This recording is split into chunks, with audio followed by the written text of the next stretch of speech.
বাইতুল্লাহ খানায় কাবা আল্লাহ রাব্বুল আলামিন বাবাজি আমার কি করলেন? খানায় কাবা কখন পাঠালেন? বাবাজি আমার পৃথিবী তৈরির বাবাজি আমার 2000 বছর পূর্বে আল্লাহ খানায় কাবাকে রেডি করেছেন, পাঠানোর জন্য মনস্থ করেছেন। ও আমার আব্বা জানেরা, নওজোয়ান তরুণ যুবক ভাইয়েরা, মা ও বোনেরা, কানটি খানা করে শুনে রেখে দিন। বাবা আদম আলা নবিয়িনা আলাইহিস সালাতুস সালাম এবং মা হাওয়া আলাইহিস সালাতুস সালাম যখন জান্নাতে ছিলেন আল্লাহ ঘোষণা করে দিলেন লা তাকরাবা হাযিহিস শাজারা ফাতাকুনা মিনাজ জালিমিন। আল্লাহ বললেন আদম রে, আল্লাহ বললেন ইয়া আদম আসকুন আনতা ওয়া যাওজুকাল জান্নাহ ফাকুলা হাইসু শি'তুমা রাগাদান হাইসু শি'তুমা ফালা তাকরাবা হাযিহিস শাজারা ফাতাকুনা মিনাজ জালিমিন। আল্লাহ বললেন আদম রে, তোমরা স্বামী স্ত্রী জান্নাতে বসবাস করো খুশি মনে, যেখানে ইচ্ছা যাও, যেখানে ইচ্ছা যেটা পারবে সেটা খাও, কোনো অসুবিধা নাই। খাওয়ার জন্য আমাকে কিছু জরিমানা দিতে হবে না, যা ইচ্ছা তোমরা খাও। আমি আল্লাহ আমার 8টা বেহেশত, যেই বেহেশত তোমাদের মনটা টানে সেই বেহেশত চলে যাও। 8টা বেহেশত তোমাদের যাওয়ার স্বাধীনতা দিয়ে দিলাম। তবে কিন্তু আমি আল্লাহ একটা আইন করে দিলাম, সেটা হলো লা তাকরাবা হাযিহিস শাজারা, খবরদার তোমরা ওই গন্ধম ফল খাওয়া দূরের কথা, ওই গাছের কাছে যাবে না। আদম আলা নবিয়িনা আলাইহিস সালাতুস সালাম জান্নাতে আছেন, তখন থেকে আল্লাহ আইন খাড়া করছেন। আইন, মানুষ আইনের অধীনে থাকবে, স্বাধীন মানে এই না যেটা ইচ্ছে সেটাই করবে। ইসলাম আইনের ভিতরে রেখে দেয়, আইনগুলো মেনে চলার নাম হচ্ছে আপনি স্বাধীন। আল্লাহ পাক আদম নবীকে আইন ফিট করে দিলেন যে আদম খবরদার তুমি এবং তোমার স্ত্রী ওই গাছের কাছে যাবে না। কিন্তু স্ত্রীকে ফাওয়াসওয়াসা শয়তান ওয়াসওয়াসা এমন দিয়ে দিয়েছে, মেয়েদের মনটা নরম হয়। শয়তান তাকে প্রলোভন দিচ্ছে, হে হাওয়া জান্নাত কেমন লাগছে? না খুব ভালো। তুমি কি সারা জীবন থাকতে চাও? হ্যাঁ আমি সারা জীবন থাকতে চাই। যদি সারা জীবন থাকতে চাও তাহলে এই সুযোগ হাতছাড়া করো না, এই যে গাছের ফলটা আছে খেয়ে নাও, তোমার ভালোর জন্য বলছি। এই সুখ শান্তি সারা জীবন তুমি পাবে। মেয়েদের মন গলে গেছে।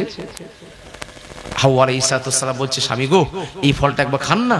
আমি আপনার খেতে বলছি না, খাবো না, এসব কি আনছো তুমি, খান না। আমি বলছি তো এখানে সারা জীবন আমরা থাকবো, অনন্তকালের জন্য এই শান্তি থাকবো। স্ত্রী কথা তো স্বামী শুনতে বাধ্য, এত বলছে, রিকোয়েস্ট করছে, যেই খেয়েছে সাথে সাথেই আল্লাহ বলল না তোমরা এখানে থাকতে পারবে না, যাও, তোমরা আইনটাকে ভঙ্গ করেছ, তোমরা এখান থেকে চলে যাও। কোথায়? পৃথিবীতে চলে যাও। সবই কোরআন খুললে পেয়ে যাবে। বাবাজি আমার আল্লাহ কি করলেন? জান্নাতি পোশাকটা খুলে নিলেন। বাবা আদম আলাইহিস সালাম থেকে গায়ে থেকে জান্নাতি পোশাক খুলে গেল। আমাদের আদি মা হাওয়া আলাইহিস সালামের গায়ে থেকে জান্নাতি পোশাকটা খুলে গেল। বাবাজি আমার তারা লজ্জাস্থান ঢাকার জন্য লজ্জাবোধ করছে, এদিক ওদিক ছোনাছুরি করছে, জান্নাতে ছোনাছুরি করছে। কেননা মানুষ মাত্রই লজ্জাশীল। মানুষের মধ্যে লজ্জা আছে না? লজ্জা আছে, তবে এখন আর সে লজ্জা আর নেই। আমাদের 24 পরগনার মেয়েরা এতটা আপডেট। আগে হুজুররা এলে কি করতো? ঘুমটা দিত, সরে যেত। এখন আর সরাসরি গল্প নেই, হুজুর কেমন দেখতে ভালো করে দেখে। তবে আপনাদের এই কালীদানের এই গ্রামের মেয়েরা অতি ভালো। এদিকের মেয়েদের দোষ দিচ্ছে না, হ্যাঁ আমার ভাবিরা তাহলে রাগ করবে আবার। এদিকের মেয়েরা খুবই ভালো, এটা আমি স্বীকার করছি। কিন্তু আমাদের 24 পরগনা মেয়েদের ইতিহাসটা বললাম, হ্যাঁ ও এদিকেও আছে এরকম, মানে পর্দা নেই, যে একটা হায়া কায়া লজ্জা শরম যে ইমানের একটা অঙ্গ, এদিকে নেই। জি আমার নবী বলছেন যার মধ্যে হায়া নেই, যার মধ্যে হায়া নেই মানে সে বিমাশিতা, যেটা চাই সেটা করতে পারে। হায়া থাকলে তো সে বলবে না বাবা এটা করবো না, এটা করবো না, তুমি করবো না। আর হায়া লজ্জা নেই মানে কি? যেটা মনে করবে সেটা করবে। তার মানে আপনি আর রাস্তার একজন কুকুর, দুটোর মধ্যে কোনো পার্থক্য রইল না। কুকুরের লজ্জা আছে, তাহলে আপনি মানুষ, আপনার মধ্যে যদি লজ্জা না থাকে, যেটা ইচ্ছা সেটা করতে পারেন, কে মুরব্বী আসছে, বাবা আসছে, তার সামনে আপনি বিড়ি সিগারেট খাচ্ছেন, আপনার এদিকে বাঁচাবাচি নেই, তাহলে একটা রাস্তা কুকুর আর আপনার মধ্যে সেই সমান। আদম আলা নবিয়্যিনা আলাইহিস সালাতু ওয়াস সালাম কি করলেন? জান্নাতে এদিক ওদিক ঘোরাঘুরি করছে লজ্জাস্থান থাকার জন্য। কি করবে আল্লাহর কাছে কান্নাকান্নি করছে। রব্বুল আলামিন, আল্লাহ গো আপনি বেজার হয়ে গেছেন, আল্লাহ আপনি অসন্তুষ্ট হয়ে গেছেন মাবুদ। আল্লাহ গো আপনি জান্নাতি পোশাক খুলে নিয়েছেন, আল্লাহ গো আপনি আমাদেরকে পৃথিবীতে পাঠিয়ে দিচ্ছেন, আল্লাহ আমরা ভুল করেছি মাফ দিয়ে দিন, আমরা খাতা করেছি মাফ দিয়ে দিন। আল্লাহ বলল না রে না আদম রে, পৃথিবীতে চলে যেতে হবে। আল্লাহ গো লজ্জাস্থান থেকে ঢাকবো। আল্লাহ কি করলেন? তখন বললেন যাও রে লজ্জাস্থান কোন ঢাকবে যখন কোন গাছের পাতা পাও। জান্নাতে বিভিন্ন গাছের পাতা নিতে যাচ্ছে, পাতা আদম নবীকে সাক্ষী দিচ্ছেন না, গাছের পাতা গাছ লুকিয়ে নিচ্ছেন, গাছ লুকিয়ে দিচ্ছেন। অবশেষে নিম গাছ কি করলো? নিম গাছ কি করলেন? আদম নবীর লজ্জাস্থান বাঁচানোর জন্য নিম গাছ কি করলেন? 3টে পাতা দিলেন। নিম পাতা 3টে পাতা নিয়ে লজ্জাস্থান থেকে নিলেন। হাওয়া আলাইহিস সালাতু ওয়াস সালাম আমাদের আম্মা জান, তিনি নিম গাছের 5টা পাতা নিয়ে লজ্জাস্থান থেকে নিলেন। বাবাজি আমার ও আমার আব্বা জানেরা, মানুষ যখন মারা যায়, পুরুষ মারা গেলে আমরা কাফনে কাপড় কটা দিই? কাফনে কাপড় যে ঢাকা হয় কটা? কয় কাপড় দেন? 2টো 3টে? তাহলে 3টে কাপড় আপনি দেন কেন? 3টে যে আপনি কাপড় দেন কেন?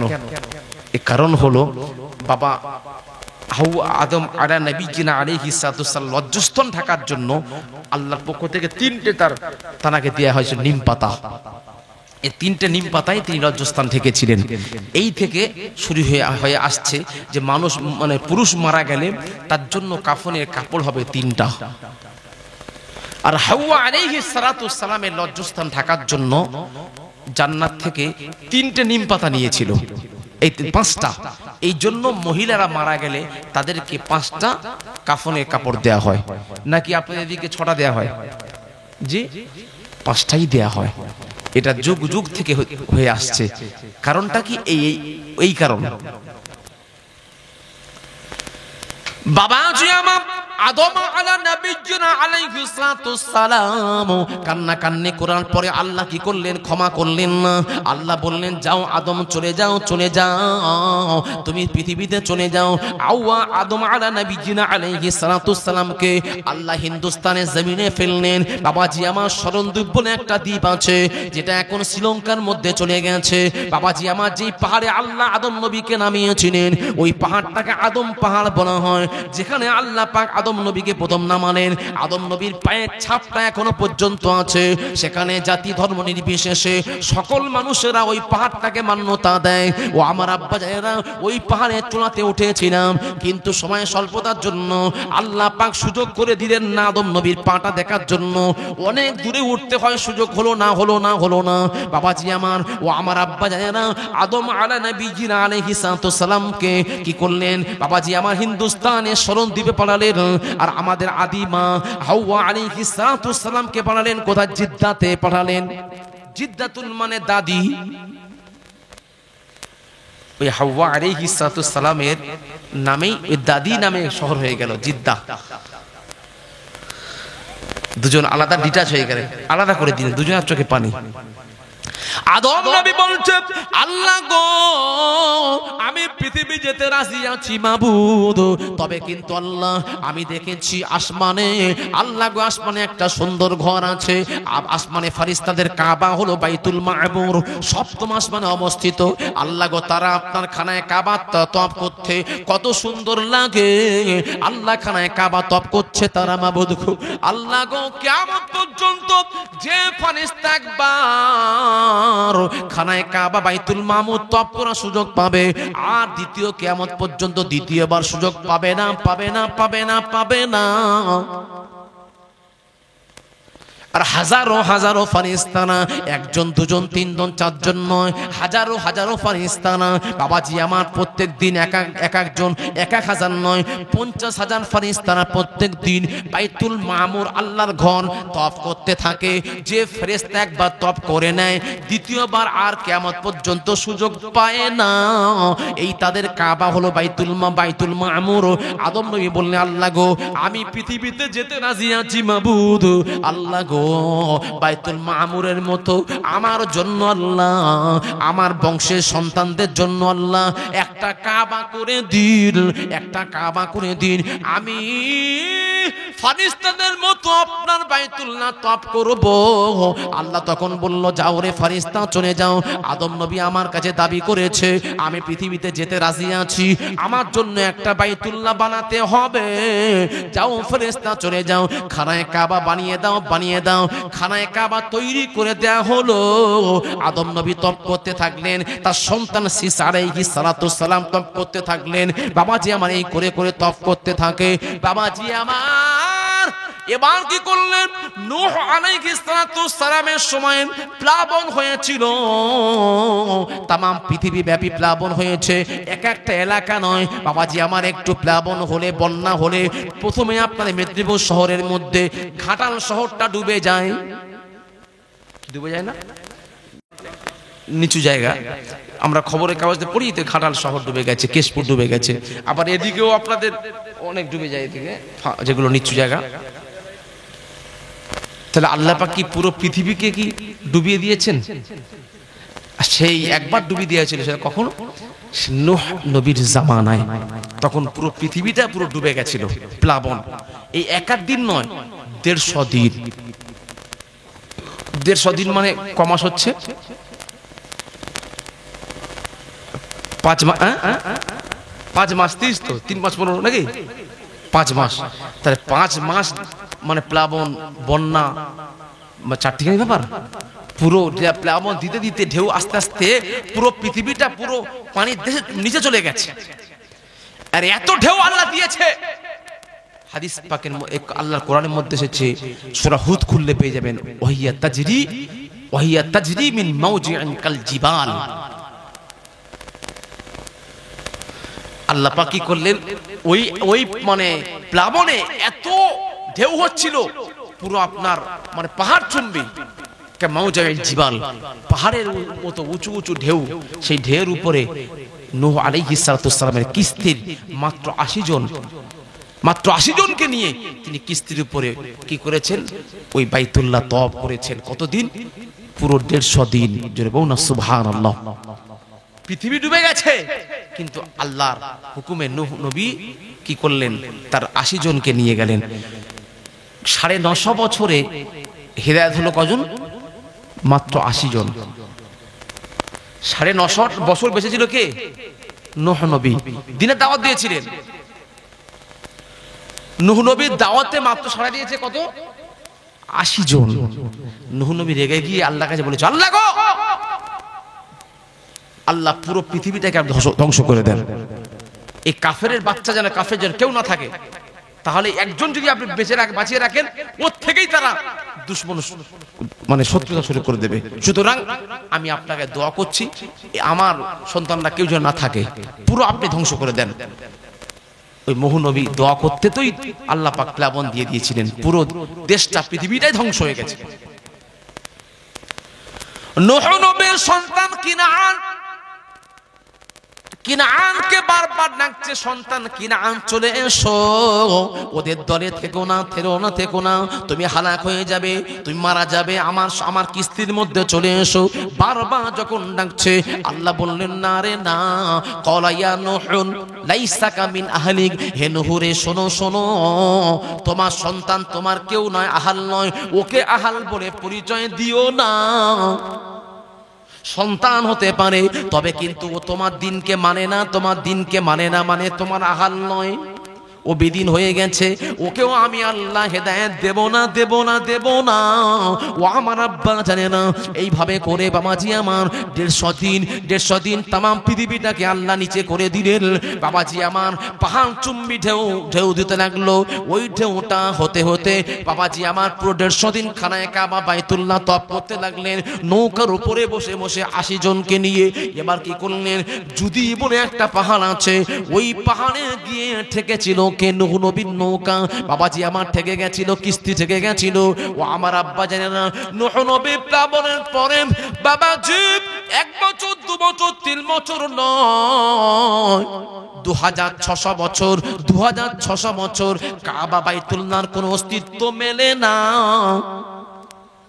কত বছর জি? 2600 বছর। তার ভিতরে কত নবী চলে গেছে, তার ভিতরে কত রাসূল চলে গেছে, তারা ওই খানায় কাবার অস্তিত্ব পায়নি। আল্লাহ পাক কিয়ামত পর্যন্ত ওই কাবার তপ বন্ধ রাখে না। মানুষকে দিয়ে না হলেও আল্লাহ কীট পতঙ্গকে দিয়ে, ব্যাংকে দিয়ে, সাপকে দিয়ে, বিচ্ছুকে দিয়ে, কীট পতঙ্গকে দিয়ে আল্লাহ পাক খানায় কাবা বাইতুল্লাহ তপ করে নিয়েছেন, করিয়ে নিয়েছেন। ও আমার আব্বা জানে না এবার কি করলেন, এবার কি করলেন। বাবা 2600 বছর পরে এবার কি করলেন, আল্লাহ পাক চিন্তা করছেন এবার মাটিটা, পৃথিবী তো আর নেই, পৃথিবী ধ্বংস হয়ে গেছে, এবার বাইতুল্লাহকে খোঁজাতে হবে, বাইতুল্লাহটা কোথায় আছে জানাতে হবে। এবার আল্লাহ হুকুম দিলেন, যাও রে ইব্রাহিম, হে জাতির পিতা, মুসলমান জাতির পিতার নাম হলো ইব্রাহিম আলা নবিয়িনা আলাইহিস সালাতু সালাম। কেননা ইব্রাহিমকে আল্লাহ জানিয়ে দিয়েছেন, আল্লাহ বলেছেন মিল্লাতে আবিকুম ইব্রাহিম হুয়া সাম্মাকুমুল মুসলিমিন। আল্লাহ জানিয়ে দিলেন জাতির পিতা হলো ইব্রাহিম আলা নবিয়িনা আলাইহিস সালাতু সালাম। ইব্রাহিম নবী, তিনি নাম দিয়েছেন আমাদেরকে মুসলমান। আমরা যে মুসলমান, নাম দিয়েছে কে? ইব্রাহিম নবী। এটা আপনি যত পৃথিবীতে ধর্ম এসেছে, যত ধর্মগ্রন্থ এসেছে, তারা যে মানে যে আমাদের ধর্মগ্রন্থ, তাদের পরিচয় কিন্তু সেই ধর্মগ্রন্থের মধ্যে নাই। তাদের পরিচয় সেই ধর্মগ্রন্থের মধ্যে নাই যে আমি জৈন, আমি খ্রিস্টান, আমি অমুক তুমুক, তার ধর্মগ্রন্থের মধ্যে যে পাবে নেই। তাদের ধর্ম যে ও খ্রিস্টান বলে তার ধর্মগ্রন্থ লেখা নেই। কিন্তু আল্লাহ পাক এমন একটা আমাদের ধর্মগ্রন্থ দিয়েছে, আমরা এমন একটা ধর্মের মধ্যে আছি, ধর্মগ্রন্থতে প্রমাণ করে দিচ্ছেন যে আমি কোরআন, আমাকে যারা মানবে তারা অন্য কেউ নয়, তারা হলো মুসলমান। যেটা বলুন না সুবহানাল্লাহ। তাহলে আমাদের নাম মুসলমান, আমরা কোরআনের অনুসারী, সেটাও কোরআন সাক্ষী দিয়ে দিয়েছেন। কিন্তু অন্যান্য ধর্মগ্রন্থে তাদের যারা মানে তাদেরকে বলেনি যে আমি রামায়ণ মহাভারত আমাকে মানে তারা অমুক, আমি টিভিটক আমাকে মানে তার ধর্ম, তার আমার যাকে মানবে তাদেরকে এই বলবো, যারা বাইবেলকে মানবে তাদেরকে খ্রিস্টান বলবো। এরকম কোন ধর্মগ্রন্থের মধ্যে বলা নেই যে আমার অনুসরণ যারা করবে তাদের নাম এই। বাবাজি আমার আব্বা জানে না, নওজোয়ান তরুণ যুবক ভাইয়েরা, মা ও বোনেরা কান্তি খাড়া করে শুনে রেখে দিন। এবার আল্লাহ রাব্বুল আলামিন ইব্রাহিম নবীকে বললেন, যাও রে ইব্রাহিম, তুমি খানায় কাবা তৈরি করো। আল্লাহ আপনার কাবাটা কোথায় আছে জানি না। যাও রে ইব্রাহিম, তুমি মক্কা শহরে চলে যাও। ইব্রাহিম সিরিয়া থেকে মক্কায় চলে এলেন। কাকে নিয়ে এলেন? সন্তানকে নিয়ে এলেন, ইসমাইলকে নিয়ে এলেন। বাবাজি আমার স্ত্রীকে হাজেরা, দ্বিতীয় স্ত্রী হাজেরাকে নিয়ে চলে এলেন। ইব্রাহিম নবী খানায় কাবা খুঁজছেন, খুঁজে পাচ্ছেন না। আল্লাহর কাছে দোয়া করছেন, রব্বুল আলামিন আল্লাহ গো, আপনি কাবা তৈরি করতে বলছেন। আল্লাহ গো, কাবার দাগ নাম্বার তো আপনি দেন নাই, খতিয়ান নাম্বার দেন নাই, তাফসীরি দেন নাই। দলিলের মধ্যে লেখা থাকে না তাফসীরি, যে তাফসীর লেখা থাকে যে অমুকের বাড়ির পিছনে, অমুক বাড়ির সামনে চৌহদ্দি লেখা থাকে না, তার দাগ নাম্বার যদি না থাকে, আপনি কি ওই আমিন যখন মাপতে আসবেন মেলাতে পারবে? পারবে না। দাগ নাম্বার চাই, খতিয়ান নাম্বার চাই, রেকর্ড চাই, তাই না? কাগজপত্র রেডি থাকতে হবে, সব ডকুমেন্টস চাই। এবার কি হলো, ইব্রাহিম বলছে, আল্লাহ গো, আমি তো মক্কাতে এসে দেখছি শুধু পাহাড়ের দেশ, এই একটা দুটো পাহাড় নয়, মক্কা শহরটা কটা পাহাড় ছিল? 6500 পাহাড়। যে বলুন সুবহানাল্লাহ। মক্কা শহরটা হলো পাহাড়ের দেশ। যারা পাহাড় ক্যালকুলেট করে তারা হিসাব করে বলেছে ঐতিহাসিকগণ যে মক্কা শহরে ছিল 6500টা পাহাড়। যেখানে তাকাবেন শুধু পাহাড় আর পাহাড়। আল্লাহ বাইতুল্লাহটা কোথায়? আল্লাহ আল্লাহ ডাক নাম্বার খতিয়ান নাম্বার আল্লাহ সব দিয়ে পাঠিয়ে দিচ্ছেন। আল্লাহ বললেন, হে ইব্রাহিম রে, চিন্তা করিস না, করিস না, করিস না, যাও, চলে যাও ইব্রাহিম, চলে যাও। আমি আল্লাহ কাবা কোথায় তোমাকে জানিয়ে দিচ্ছি। আমি আল্লাহ আকাশ থেকে একটা মেঘ পাঠিয়ে দেব। ওই মেঘটা যেখানে ছায়া করবে ওই জায়গাটা হবে বাইতুল্লাহ। ওই জায়গাটা কাবা তুমি মেরামত করবে, কাবা তৈরি করবে। বাবাজি আমার কি করলেন? আল্লাহ পাক একটা মেঘ পাঠিয়ে দিলেন। ওই মেঘ যেখানে ছায়া করেছেন ইব্রাহিম নবী পাথর দিয়ে চারদিকে দাগ করে দিলেন। দাগ করে দেওয়ার পরে এবার মেঘটা চলে গেল। ইব্রাহিম নবী কাজ করতে যাবেন, আল্লাহর কাছে বললেন, রব্বুল আলামিন, আল্লাহ গো কাবা কোথায় করব? লম্বা চওড়া সব আপনি মেনশন করে দিয়েছেন, সব পেয়ে গেছি।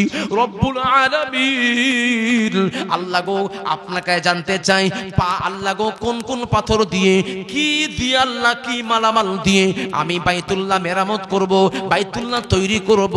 আল্লাহ গো জানতে চাই, জানতে চাই, জানতে চাই। আল্লাহ বললেন, ইব্রাহিম রে, আমি আল্লাহ খুশি হয়েছি যেহেতু তুমি আমার কাছে জানতে চেয়েছো। আল্লাহ বাইতুল্লাহ তৈরি করব, কি কি মালামাল নিয়ে তৈরি করব আল্লাহ বলে দিন।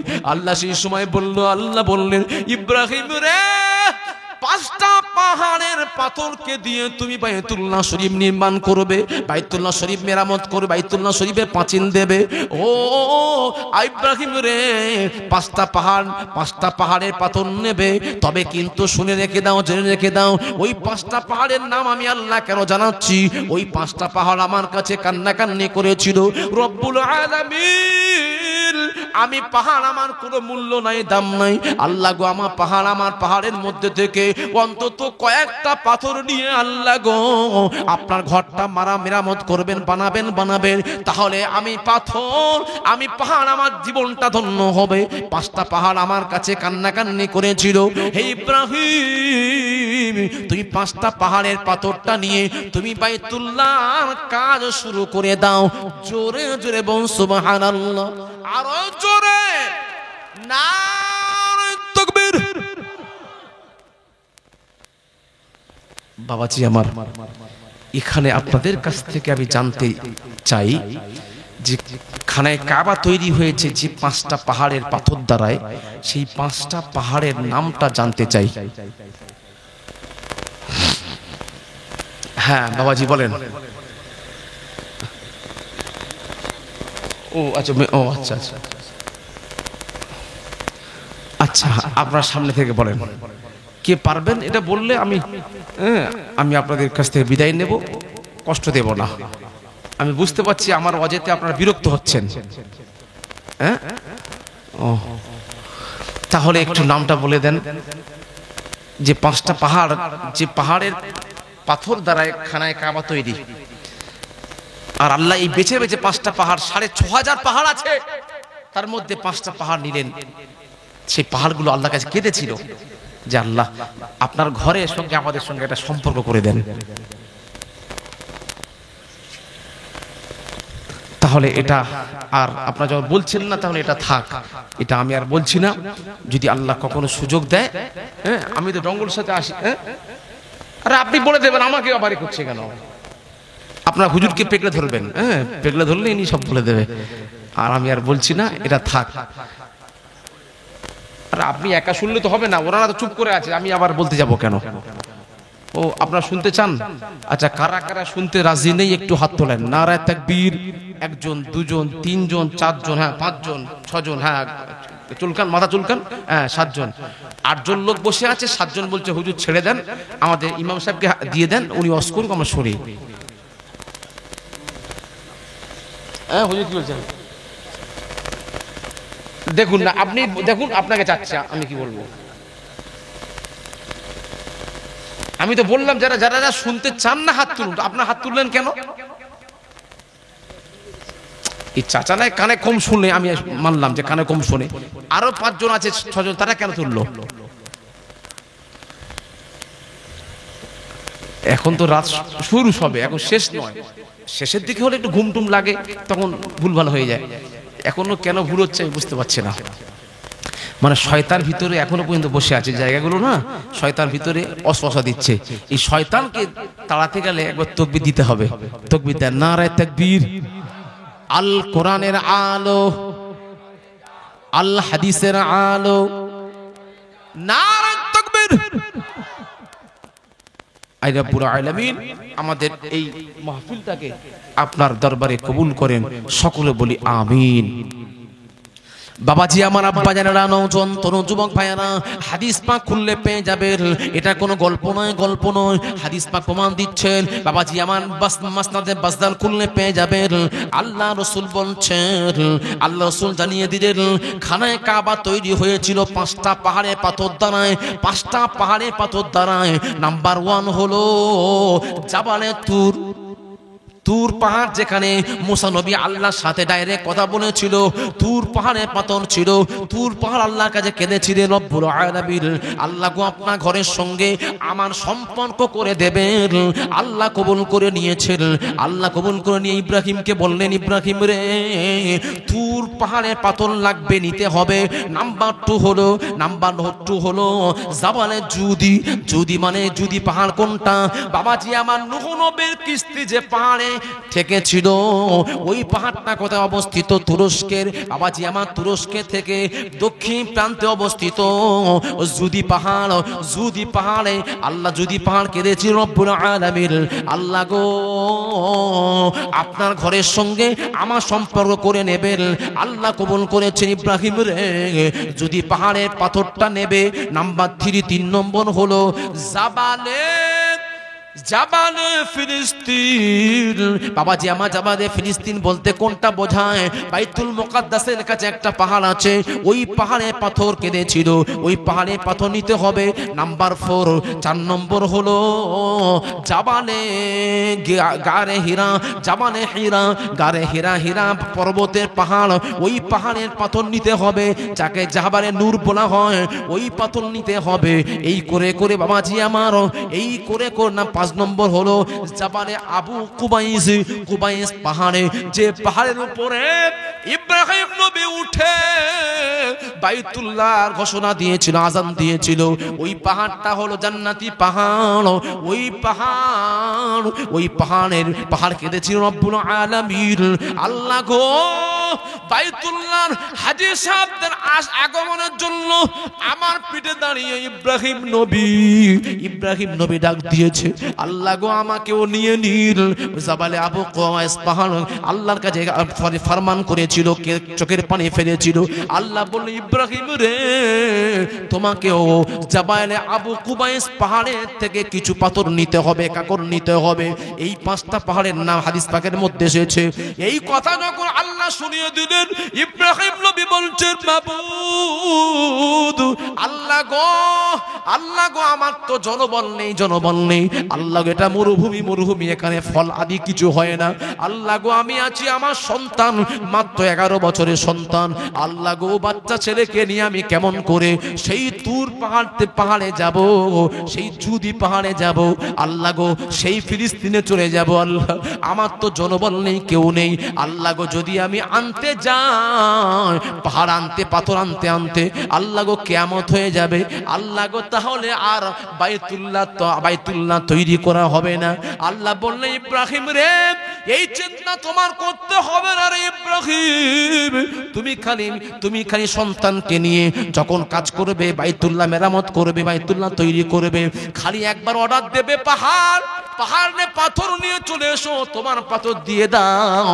তুমি একবার অর্ডার দেবে, আমি আল্লাহ জানিয়ে দিলাম, ওই পাহাড়ের যত পাথর লাগবে, 5টা পাহাড়ে যত পাথর লাগবে, আমি আল্লাহ আমার হুকুমে অটোমেটিক পাথরগুলো উড়ে উড়ে তোমার কাছেই হাজির হয়ে যাবে।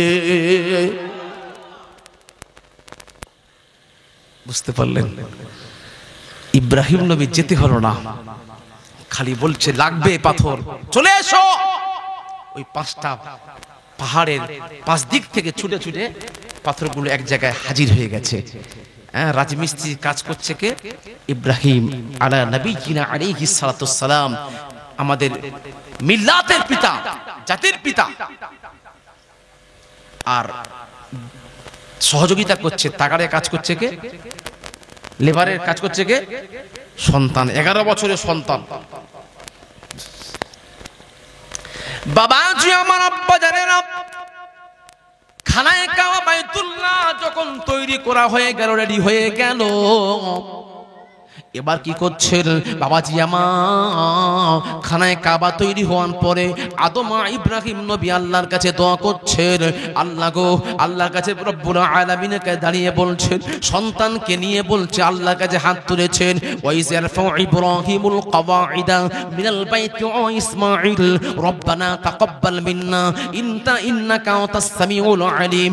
আল্লাহর কাছে দোয়া করছেন, রব্বুল আলামিন, আমি এবং আমার সন্তান ইসমাঈল, আল্লাহ দুজনা মিলে আল্লাহ গো বাইতুল্লাহ মেরামত করলাম, বাইতুল্লাহর প্রাচীর শেষ করলাম, আল্লাহ সব কাজ শেষ করেছি, আল্লাহ গো আই রব্বুল আলামিন, আল্লাহ গো আপনাকে দোয়া করি, রব্বানা তাকাব্বাল মিন্না, আল্লাহ গো আমাদের দুজনের পক্ষ থেকে আপনি এটা কবুল করে নিন, আল্লাহ গো আপনি কবুল করে নিন। এইভাবে দোয়া করছেন, আল্লাহ আপনি কবুল করে নিন। আল্লাহ গো, কেন না আমরা পাশ করা মিস্ত্রি নই, আল্লাহ আমরা ইঞ্জিনিয়ার নই, আল্লাহ গো জীবনে কখনো রাজমিস্ত্রির কাজ করি না, আল্লাহ গো আমার দ্বারাই কতটা পছন্দনীয় হয়েছে জানি না, আল্লাহ গো আপনি কবুল করে নিন, কবুল করে নিন। আল্লাহ বললেন, না ইব্রাহিম, চোখের পানি ফেলবে না, ফেলবে না, তুমি যেমন ভাবে তৈরি করেছো আমি আল্লাহ ওইটা তোমার জন্য রেকর্ড করে দিলাম। জমি কিনলে তার রেকর্ড লাগে তো নাকি শুধু দলিলে হয়ে যায়? কথা বলেন, দলিলে সব জিনিস হয় না, দলিল থাকলেও আবার দ্বিতীয় দলিল করা যায়। যতক্ষণ না আপনাকে রেকর্ড করছেন ততক্ষণ পর্যন্ত ওই জায়গার মানে কাজটা ফুলফিল হলো না। আল্লাহ কি করলেন, এই বাইতুল্লাহটাকে রেকর্ড করে দিলেন। কার জন্য জানেন? ইসমাঈল এবং ইব্রাহিম বাপ বেটার নামে রেকর্ড করে দিয়েছেন। বাবা ও আমার আব্বা জানেরা, নওজোয়ান তরুণ যুবক ভাইয়েরা, মা ও বোনেরা, কান্তি খাড়া করে শুনে রেখে দিন, ইব্রাহিম নবী আল্লাহর কাছে দোয়া করতে করতে এত মনের কথা বেরিয়ে আসছে, এত মনের কথা বেরিয়ে আসছে, আল্লাহর কাছে বলছেন, রব্বা আল্লাহ গো, রব্বানা ওয়াজআল মুসলিমাইনি লাক ওয়া মিন যুররিয়াতি উম্মাতাম মুসলিমাতান লাক ওয়া আরিনা মানাসিকানা ওয়া তুব আলাইনা ইন্নাকা আনতাত তাওয়াবুর রহিম।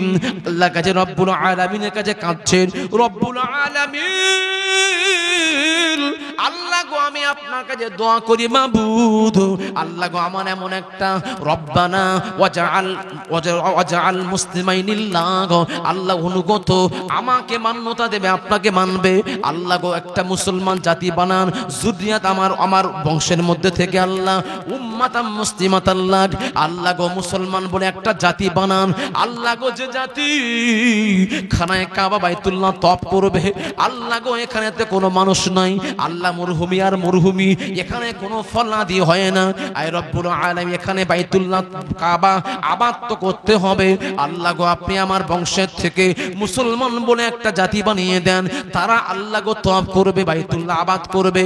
আল্লাহর কাছে কাঁদতে কাঁদতে দোয়া করেছেন, দোয়া করছেন, এদিকে ইসমাঈল নবী, ইসমাঈল বাচ্চা ছেলে হাতটা নামিয়ে দিয়েছেন। বাপ বলল, বেটা রে, এখনো পর্যন্ত দোয়া তো শেষ হয় না, তুমি ভালো করে আদবের সঙ্গে আল্লাহর কাছে কাঁদো, আল্লাহর কাছে হাত তোলো। বাবাজি আমার তখন আবার ইব্রাহিম নবী বলেছিলেন, রব্বানা ওয়াবআস ফীহিম রাসূলাম মিনহুম ইয়াতলু আলাইহিম আয়াতিকা ওয়া ইউআল্লিমুহুমুল কিতাবা ওয়াল হিকমা ওয়া ইউযাক্কিহিম ইন্নাকা আনতাল আজিজুল হাকীম। বাবাজি আমার, আল্লাহর দরবারে ইব্রাহিম নবী দোয়া করেছিল, রব্বুল আলামিন, রব্বানা ওয়াবআস ফীহিম রাসূলা, আল্লাহ গো আপনি আমাদের মধ্যে থেকে, আমার বংশের মধ্যে থেকে আপনি শ্রেষ্ঠ নবী পাঠান, যে নবী আপনি নিজেই বলেছেন মুহাম্মাদুর রাসূলুল্লাহ, মুহাম্মদ আপনার নবী বলে ঘোষণা দিয়েছেন।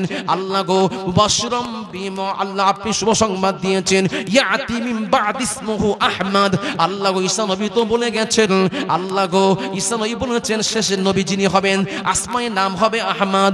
আল্লাহ গো আমার জাতির মধ্যে থেকে আখিরি জামানার নবী, শ্রেষ্ঠ নবী মুহাম্মদকে আপনি পাঠিয়ে দেবেন। কেননা এই জাতিকে রাহবার হতে হবে, এই জাতির নিজান হতে হবে, এই জাতিকে পথ দেখাবে কে? সেই নবীকে পাঠিয়ে দিন। সেই নবীর উম্মতেরা খানায়ে কাবা বাইতুল্লাহ তওয়াফ করবে, আল্লাহ তারা তওয়াফ করবে।